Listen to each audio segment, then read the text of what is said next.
guys, and welcome to the channel TECHTAP. So in today's video I'm going to show you how to update CHIA blockchain in Windows. For that, first of all, I'm going to show you the version on which I am right now. For that, open CHIA, go to help and click on about CHIA blockchain. It will show your current blockchain version. Just click on it and it will send you to the official CHIA website. Here, click on install CHIA blockchain. Here, go to section Windows and click on this option. It will download CHIA latest version. I have already downloaded.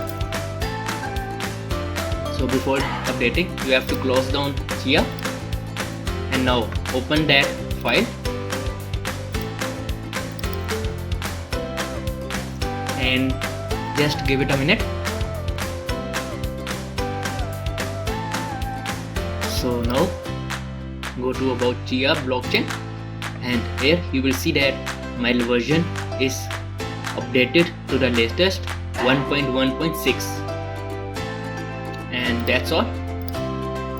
So guys, if you like the video, then like the video, share your videos, ideas and suggestions in comment, and share it with your friends and family. See you guys in the next video. Till then, take care and goodbye.